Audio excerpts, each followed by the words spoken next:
ആശ്വാസം നേടാം. ഹൃത്തിനുള്ളിൽ ജീവൻ നൽകും വചനം, തിരുവചനം. നമുക്കൊരു നിമിഷം പ്രാർത്ഥിക്കാം.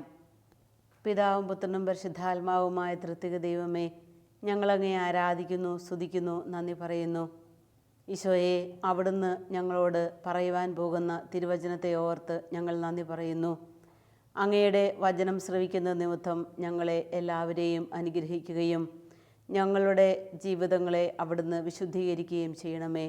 അങ്ങയുടെ വചനസമൃദ്ധിയിൽ ഞങ്ങളെ എല്ലാവരെയും നിറയ്ക്കണമേ. പിതാവിൻ്റെയും പുത്രൻ്റെയും പരിശുദ്ധാത്മാവിൻ്റെയും നാമത്തിൽ ആമേൻ. നമുക്കിന്ന് ധ്യാനിക്കുവാൻ പോകുന്ന തിരുവചന ഭാഗം സുഭാഷിതങ്ങളുടെ പുസ്തകം 13-ാം അധ്യായം 4-ാം വചനമാണ്. എത്ര ആഗ്രഹിച്ചാലും അലസന് ഒന്നും കിട്ടുന്നില്ല, എന്നാൽ സ്ഥിരോത്സാഹിക്ക് സമൃദ്ധമായി ലഭിക്കുന്നു.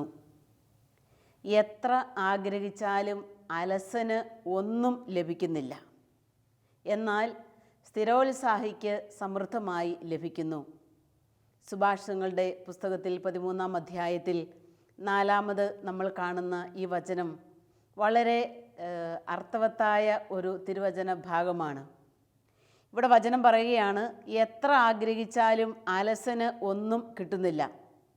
എന്ന് വച്ചാൽ അലസനായിരിക്കുന്ന ഒരാൾക്ക് പൂർണ്ണതയിലേക്കുള്ള അവൻ്റെ പുരോഗതിയെ ഈ അലസത തടസ്സപ്പെടുത്തും.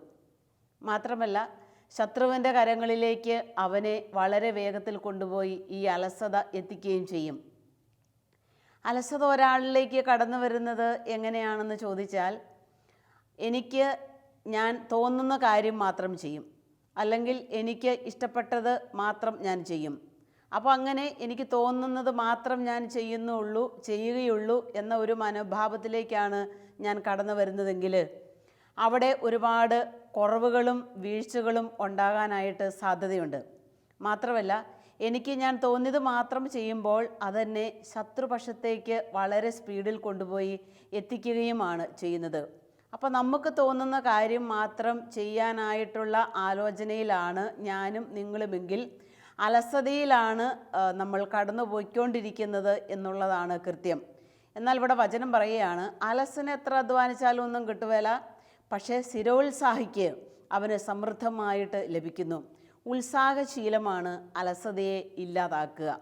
ഉദാഹരണത്തിന്, ഈ പരീക്ഷയുടെ കാലഘട്ടങ്ങളൊക്കെ ആകുമ്പോഴേക്കും ഒരുപാട് കുട്ടികൾ പ്രാർത്ഥനാ സഹായം ചോദിച്ച് വരാറുമുണ്ട്, അല്ലെങ്കിൽ ഫോണിലൂടെ പ്രാർത്ഥിപ്പിക്കാറുമുണ്ട്.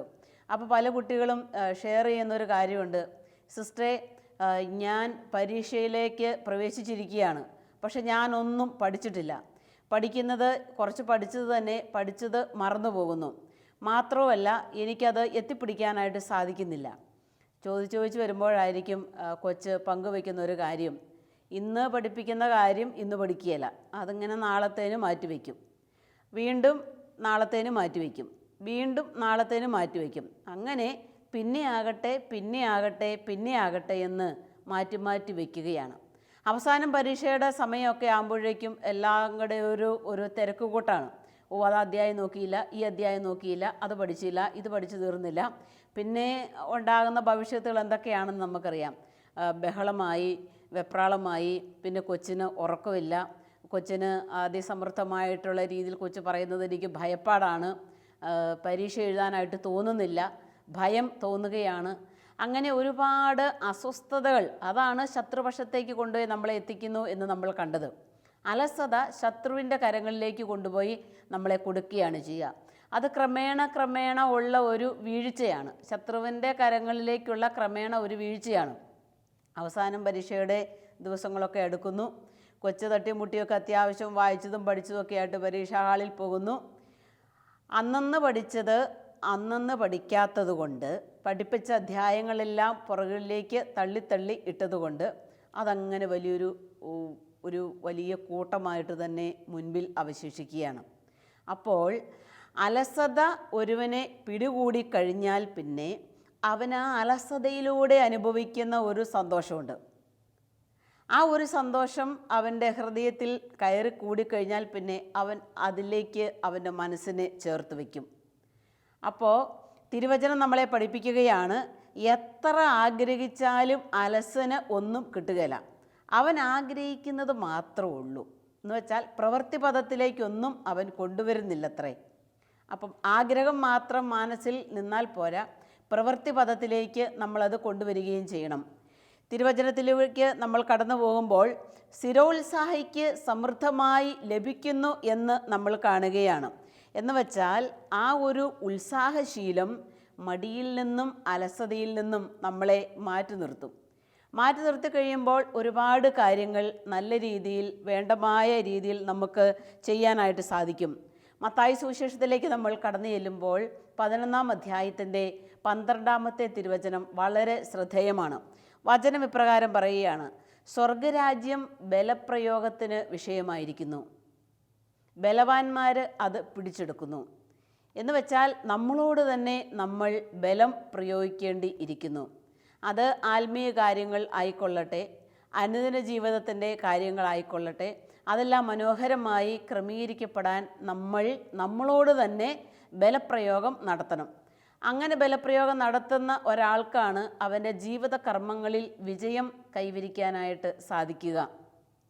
ആത്മീയ കാര്യങ്ങളിലും ഈ ഒരു നിഷ്ഠ ഉള്ളത് വളരെ നല്ല കാര്യമാണ്. കഴിഞ്ഞ പ്രാവശ്യം ധ്യാനിക്കാനായിട്ട് വന്ന ഒരു സഹോദരൻ ഷെയർ ചെയ്തു, സിസ്റ്ററെ കുമ്പസാരിച്ചിട്ട് 12 വർഷമായി. അപ്പം ഞാൻ ചോദിച്ചു, 12 വർഷമായിട്ട് എന്തേ പാപങ്ങളൊന്നും ഇല്ലായിരുന്നോ? അവൻ പറഞ്ഞു, ആ പള്ളിയിൽ ചെല്ലുമ്പം കുമ്പസാരിക്കണമെന്ന് തോന്നും, കുമ്പസാരിച്ചേക്കാമെന്ന് വിചാരിക്കും, പക്ഷേ ആ സമയത്തായിരിക്കും എനിക്കൊരു മടി എന്നിലേക്ക് കടന്നു വരിക. അങ്ങനെ അത് വേണ്ട, പിന്നെ ആകട്ടെ ക്രിസ്മസ് വരെ കുമ്പസാരിക്കാം, അല്ലെ ഈസ്റ്ററിനാകട്ടെ, അടുത്ത വർഷമാകട്ടെ, അതങ്ങനെ മാറ്റി വെച്ച് വർഷം 12ലേക്ക് എത്തിയിരിക്കുക. ആ സമയത്താണ് ഈ സഹോദരൻ ധ്യാനിക്കാനായിട്ട് കടന്നു വരിക. സഹോദരങ്ങളെ, ആത്മീയ കാര്യങ്ങളിലും നമുക്കൊരു നിഷ്ഠ ഉള്ളത് നല്ലതാണ്. പ്രാർത്ഥിക്കേണ്ട സമയത്ത് പ്രാർത്ഥിക്കാനായിട്ട് ഒരു നിഷ്ഠ. ചില പ്രവൃത്തികൾ ചെയ്യേണ്ട സമയത്ത് നമ്മളത് സമയത്ത് തന്നെ ചെയ്യണം. അതല്ലെങ്കിൽ അതിൻ്റേതായ വീഴ്ചകൾ അവിടെ സംഭവിക്കാനായിട്ട് സാധിക്കും. 1 മിനിറ്റ് എന്ന് പറഞ്ഞാൽ ആ 1 മിനിറ്റ് അതിനാൽ തന്നെ വിലയുള്ളതാണ്. നമ്മളുടെ കൈവശം ദൈവം നമുക്ക് തന്നിരിക്കുന്ന ഒരു സമയം. ആ സമയത്തിനുള്ളിൽ നമ്മൾ ചെയ്തു തീർക്കേണ്ട കാര്യങ്ങളുണ്ട്. അത് പിന്നത്തേന് മാറ്റി വെച്ച് കഴിഞ്ഞാൽ ഒരുപാട് കാര്യങ്ങൾ മല പോലെ നമ്മുടെ മുൻപിൽ കുന്നുകൂടുന്നത് നമുക്ക് കാണാനായിട്ട് സാധിക്കും. മാത്രമല്ല, പിന്നെ നമ്മൾ ആ ചെയ്തു തീർക്കേണ്ട കാര്യത്തെ നോക്കുമ്പോൾ നമുക്കൊരു ഭയമാണ്, ഒരു നിരാശയാണ്. പിന്നെ അത് ചെയ്യാനായിട്ട് തോന്നുന്നില്ല എന്നുള്ള ഒരു മനോവികാരം നമ്മളിൽ രൂപപ്പെട്ട് വരികയാണ്. അപ്പോൾ ഭൗതിക കാര്യങ്ങളാണെങ്കിലും ആത്മീയ കാര്യങ്ങളിലാണെങ്കിലും ഒരു നിഷ്ഠ നമുക്ക് ഉള്ളത് വളരെ നല്ലതാണ്. വിശുദ്ധ റോസ് പറയുന്ന ഒരു കാര്യമുണ്ട്, അനുദിന ജീവിതത്തിൻ്റെ ക്രമങ്ങൾ അതാത് സമയത്ത് തന്നെ ചെയ്തു തീർത്താൽ അതിനാൽ തന്നെ നമുക്ക് വിശുദ്ധി പ്രാപിക്കാനായിട്ട് സാധിക്കും. വളരെ നല്ല ഒരു കാര്യമാണ് വിശുദ്ധ റോസ് പറഞ്ഞു വെച്ചേക്കുക.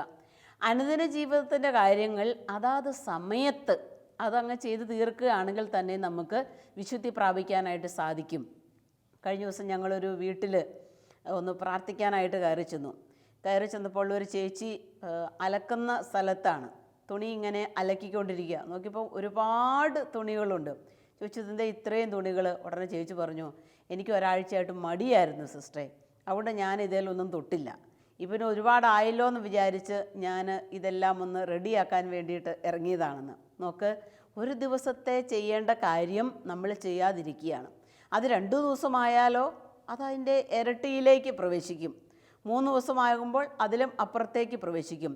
പിന്നെ നമുക്കത് ഭാരമായി തീരുകയാണ്. അപ്പം സ്വർഗരാജ്യം ബലപ്രയോഗത്തിലൂടെ തന്നെ നേടിയെടുക്കണമെന്ന് യേശുക്രിസ്തു പറയുമ്പോൾ നമ്മളോട് തന്നെ നമ്മുടെ സ്വഭാവത്തോട് നമ്മുടെ ചില ശീലങ്ങളോട് കൃത്യനിഷ്ഠ ഉള്ളവരാണെങ്കിൽ നമുക്ക് അതിനാൽ തന്നെ ദൈവത്തിൻ്റെ പദ്ധതികളോട് സഹകരിക്കുവാനായിട്ട് നമുക്ക് സാധിക്കും. അവിടെ വലിയൊരു ബുദ്ധിമുട്ടുകളും ഭാരങ്ങളും അനുഭവപ്പെടുന്നതായിട്ട് നമുക്ക് തോന്നുകയുമില്ല. ക്രിസ്ത്യൻ ധ്യാനത്തിലൊക്കെ കുഞ്ഞുങ്ങൾ സംബന്ധിക്കാനായിട്ട് കടന്നു വരുമ്പോൾ കുട്ടികൾ പറയുന്നൊരു കാര്യമുണ്ട്, സിസ്റ്ററെ പഠനം ഞങ്ങൾക്ക് വളരെ ഒരു ഭാരമാണ്. അപ്പോൾ ചില കുട്ടികൾ പറയും, പഠനം ഞങ്ങൾക്ക് വളരെ എളുപ്പമാണ്. പിന്നെ സയൻസ് വിഷയം പഠിപ്പിക്കുകയാണെങ്കിൽ അത് കുറച്ചേ ഞങ്ങൾക്ക് പഠിക്കാനുണ്ടാവുകയുള്ളൂ, അതങ്ങ് പഠിച്ചു കഴിഞ്ഞാൽ അതങ്ങ് തീർന്നു. അപ്പം ഓരോ മനുഷ്യരും ഓരോ കാര്യങ്ങളെയും വിലയിരുത്തുന്നതും കാണുന്നതും വ്യത്യസ്തങ്ങളായ വീക്ഷണത്തിലൂടെയാണ്. അപ്പം ദൈവം നമുക്ക് തന്നിട്ടുള്ള നമ്മളുടെ കഴിവിനെ നല്ല രീതിയിൽ നമ്മൾ ഉപയോഗിക്കുകയാണെങ്കിൽ നല്ല കാര്യങ്ങൾ നമുക്ക് വിനിയോഗിക്കാനായിട്ട് സാധിക്കും. ചന്തസ്ഥലത്ത് ചെന്നപ്പം അലസരായിരിക്കുന്ന കുറേ മക്കളെക്കുറിച്ച് തിരുവചനത്തിൽ നമ്മൾ കാണുന്നുണ്ട്. അവർ അലസര, ചെയ്യാനായിട്ട് അവർക്ക് തോന്നുന്നില്ല, എന്നാ ചെയ്യണമെന്നും അറിയത്തില്ല, അറിയാമെങ്കിൽ തന്നെയും അത് പിന്നത്തേന് അവർ മാറ്റിവെക്കുകയും ചെയ്യും. അലസത നമ്മളെ ശത്രുവിൻ്റെ കരങ്ങളിലേക്ക് കൊണ്ടുപോയി എത്തിക്കും.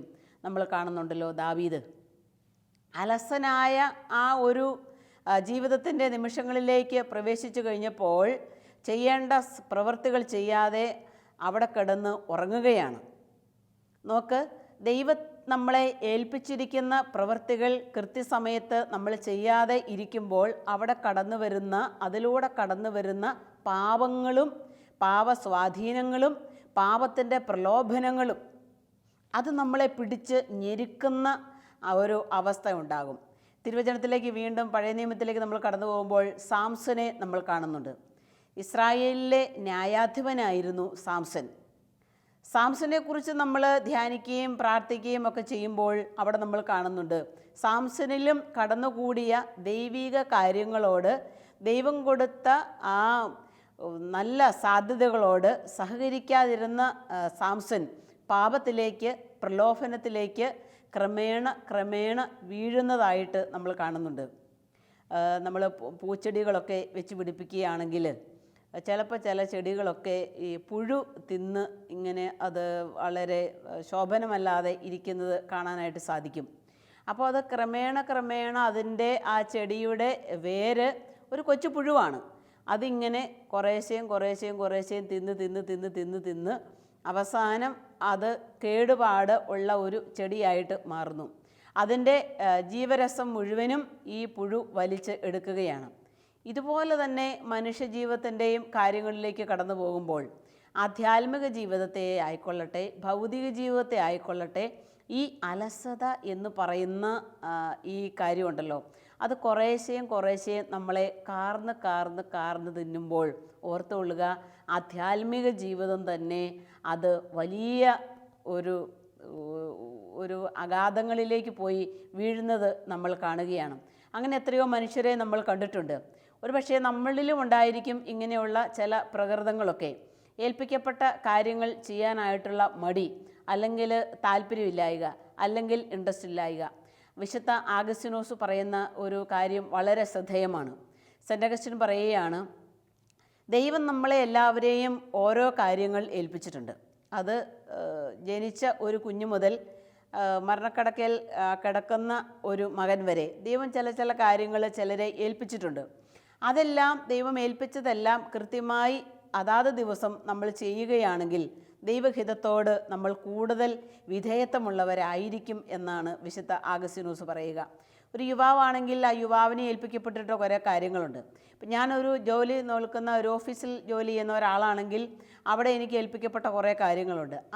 അതാത് ദിവസം അങ്ങ് ചെയ്യുകയാണെങ്കിൽ കർത്താവിൻ്റെ സാന്നിധ്യം നമുക്ക് അനുഭവിക്കാനായിട്ട് സാധിക്കുകയും ചെയ്യും. മാത്രമല്ല, വിശുദ്ധ കത്രീന ഇതേക്കുറിച്ച് പറയുന്ന നല്ലൊരു ഭാഗമുണ്ട്. അത് വളരെ ശ്രദ്ധേയമാണ്.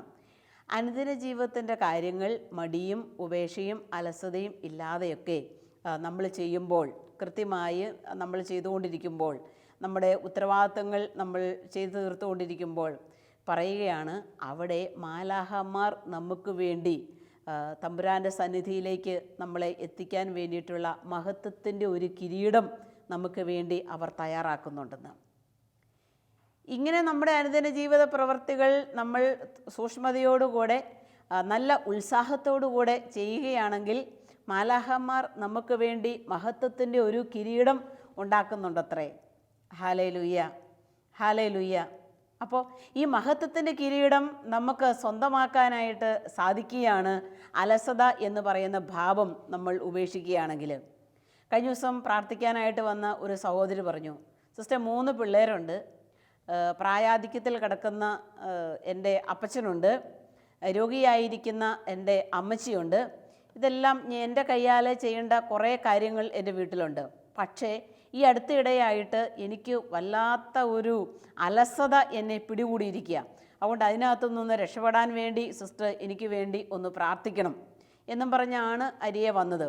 ഞാൻ ആ സഹോദരിയോട് പറഞ്ഞു, സഹോദരി, ദൈവം നമ്മളിലൂടെ ചെയ്യേണ്ടിയിരിക്കാൻ ആശിക്കുന്ന കാര്യങ്ങളെല്ലാം ചെയ്തു തീർക്കുമ്പോൾ തിന്മ, പ്രലോഭനം നമ്മളെ ഓരോ കാര്യങ്ങൾ പറഞ്ഞ് പ്രലോഭിപ്പിക്കും.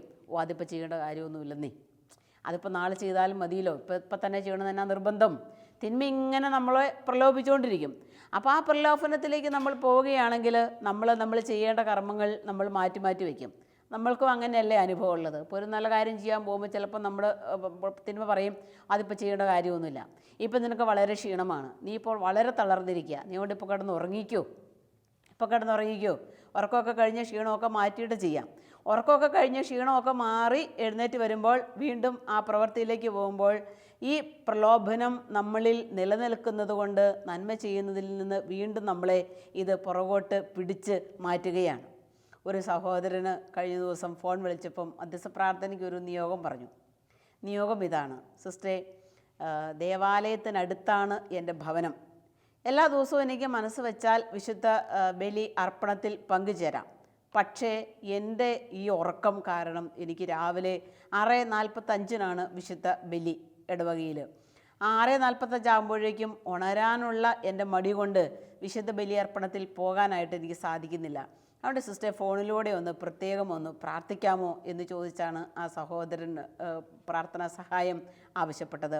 സഹോദരങ്ങളെ, ആത്മീയ കാര്യങ്ങളിലുള്ള ഈ ഒരു ചെറിയ ഒരു നിഷ്ഠ നമ്മളെ സ്വർഗീയ ജീവിതത്തിലേക്ക് കൊണ്ടുപോയിട്ടാണ് എത്തിക്കുന്നത് എന്നുള്ള കാര്യം മറക്കരുത്. തിന്മയ്ക്ക് നമ്മൾ അടിപ്പെട്ട് കഴിഞ്ഞാൽ ചെയ്യാനിരിക്കുന്ന പല നന്മകളും നമ്മൾ ചെയ്യാതെ നമ്മളെ കടന്നു പോകും എന്നുള്ള കാര്യം നമ്മൾ ഓർക്കണം. ലൂക്കാസ് സുവിശേഷത്തിലേക്ക് നമ്മൾ കടന്നു ചെല്ലുമ്പോൾ 14-ാം അധ്യായത്തിൻ്റെ 24-ാമത്തെ വചനം: എന്തെന്നാൽ ക്ഷണിക്കപ്പെട്ടവരിൽ ഒരുവനും എൻ്റെ വിരുന്ന് ആസ്വദിക്കുകയില്ല എന്ന് ഞാൻ നിങ്ങളോട് പറഞ്ഞത് ഓർമ്മിക്കുന്നുണ്ടല്ലോ. വചനം പറയുകയാണ്, ക്ഷണിക്കപ്പെട്ടവരിൽ ഒരുവനും എൻ്റെ വിരുന്ന് ആസ്വദിക്കുകയില്ല. അപ്പം ദൈവത്തിൻ്റെ സ്നേഹത്തിൻ്റെ പ്രവൃത്തികളുടെ വിരുന്ന് ആസ്വദിക്കാൻ വിളിക്കപ്പെട്ടിരിക്കുന്ന നമ്മൾ അതിൽ നിന്ന് ബോധപൂർവം ഉപേക്ഷയാലെ, മടിയാലെ, നമ്മളുടെ ഭാഗത്തു നിന്നുള്ള അലസതയാലെ നമ്മൾ മാറി നിൽക്കുമ്പോൾ ദൈവം നമുക്ക് തരാനിരിക്കുന്ന കൃപകളാണ് നമ്മളുടെ ജീവിതത്തിൽ നഷ്ടമായിക്കൊണ്ടിരിക്കുന്നത് എന്നുള്ള കാര്യം നമ്മൾ വിസ്മരിക്കരുത്. ഈ കഴിഞ്ഞ ദിവസം ഞാൻ ക്ലാസ്സുകളൊക്കെ ഒരുങ്ങുകയും പ്രാർത്ഥിക്കുകയും ജപമാല ചൊല്ലുകയും ഒക്കെ ചെയ്യുകയായിരുന്നു. അപ്പോൾ 2 ദിവസം ഒരു പ്രയർ ഡേ എടുത്തേക്കാമെന്ന് വിചാരിച്ച് പ്രാർത്ഥനാ ദിനങ്ങളായി ചെലവഴിച്ചുകൊണ്ടിരുന്ന സമയത്ത് ഉച്ച കഴിഞ്ഞപ്പോഴേക്കും എനിക്കൊരു വല്ലാത്ത ഒരു മടി. ഞാനെന്ത് ചെയ്തു? ദേവാലയത്തിൽ നിന്ന് എഴുന്നേറ്റ് പോയി മറ്റ് കർമ്മങ്ങളിലൊക്കെ ഞാൻ വ്യാപൃതിയായി. അത് കഴിഞ്ഞൊരു 6 മണിയായപ്പോഴേക്കും വീണ്ടും ദേവാലയത്തിൽ വന്നു. പ്രാർത്ഥിക്കാൻ വേണ്ടി വചനമെടുത്ത് കയ്യിൽ പിടിച്ചു. പ്രാർത്ഥനാപൂർവ്വം ഞാൻ വിശുദ്ധ ഗ്രന്ഥം തുറന്നു. അപ്പോഴേക്കും ജെറമ്യായുടെ പ്രവചന ഗ്രന്ഥം 48-ാം അധ്യായം 10-ാമത്തെ തിരുവചനം കർത്താവ് എൻ്റെ മുൻപിൽ കൊണ്ടുവച്ച് തന്നു. കർത്താവിൻ്റെ വേലയിൽ അലസനായവൻ ശബ്ദൻ. അതാണ് തിരുവചനം. കർത്താവിൻ്റെ വേലയിൽ അലസനായവൻ ശബ്ദൻ. എനിക്ക് കൃത്യമായ വചനം തന്ന് കർത്താവ് എന്നെ ഒന്ന് താക്കീത് ചെയ്യുകയായിരുന്നു. കർത്താവിന് വേല ചെയ്യേണ്ട നീ, കർത്താവിന് ശുശ്രൂഷ ചെയ്യേണ്ട ഞാൻ ഇങ്ങനെ ഇരുന്നാൽ ശരിയാകുകയില്ല. കർത്താവ് കൃത്യമായ വചനം. ഞാൻ ഒരുപാട് വിശുദ്ധഗ്രന്ഥം വായിച്ചിട്ടുണ്ടെങ്കിൽ പോലും ഈ വചനം ആദ്യമായിട്ടാണ് എന്നെ ശ്രദ്ധയിൽപ്പെട്ടത്. ജെറമ്യായുടെ പ്രവചന ഗ്രന്ഥം 48-ാം അധ്യായം 10-ാം തിരുവചനം: കർത്താവിൻ്റെ വേലയിൽ അലസനായവൻ. എന്നെ ഏൽപ്പിക്കപ്പെട്ടിരിക്കുന്ന കർത്താവിൻ്റെ വേലയിൽ അലസത. ഇതിനിപ്പോൾ എന്നാ ചെയ്യാനാ, ഇതിച്ചിരി കഴിയട്ടെ എന്നുള്ള മനസ്സിൻ്റെ ചെറിയ ചെറിയ അലസതകൾ നമ്മളെ ഒരുപാട് തിന്മയിലേക്ക് കൊണ്ടുപോയി എത്തിക്കുക. ഉടനെ തന്നെ വചനം എനിക്ക് തന്ന് കർത്താവിനെ ഒരുപാട് സ്നേഹിച്ച് വീണ്ടും ആ ഒരു വിശുദ്ധ വഴിയിലേക്ക് എന്നെ ചേർത്ത് വയ്ക്കുകയാണ് ചെയ്തത്. കഴിഞ്ഞ ദിവസം സ്കൂളിൽ ഓട്ടത്തിനൊക്കെ കൂടിയിട്ടുള്ള ഒരു സഹോദരൻ മത്സരത്തിന് പോകുന്നതിന് മുമ്പ് പ്രാർത്ഥിക്കാനായിട്ട് വന്നു. പ്രാർത്ഥിക്കാൻ വന്നപ്പം ആ കുഞ്ഞ് ഷെയർ ചെയ്തൊരു കാര്യം: സിസ്റ്ററെ, വെളുപ്പിന് 4 മണി മുതൽ 6 മണി വരെ ഞാൻ ഓടും. പ്രാക്ടീസാണ്, പരിശീലനമാണ്. ഓടി ഓടി ഓടി ഓടി ഓടി ഓടി അവസാനം എനിക്ക് പുള്ളിയുടെ മുൻപിൽ ഒരു ലക്ഷ്യമുണ്ട്. ആ ലക്ഷ്യത്തിൽ എത്തിച്ചേരുവോളമുള്ള പരിശീലനമാണ്.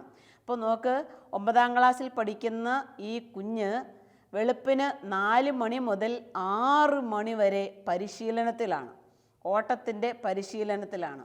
തന്നോട് തന്നെ ബലപ്രയോഗം നടത്തിക്കൊണ്ട്, അലസത മാറ്റിക്കൊണ്ട്, സ്ഥിരോത്സാഹത്തോടുകൂടെയുള്ള ഒരു പ്രവർത്തനത്തിലേക്ക് കടന്നു വരികയാണ്.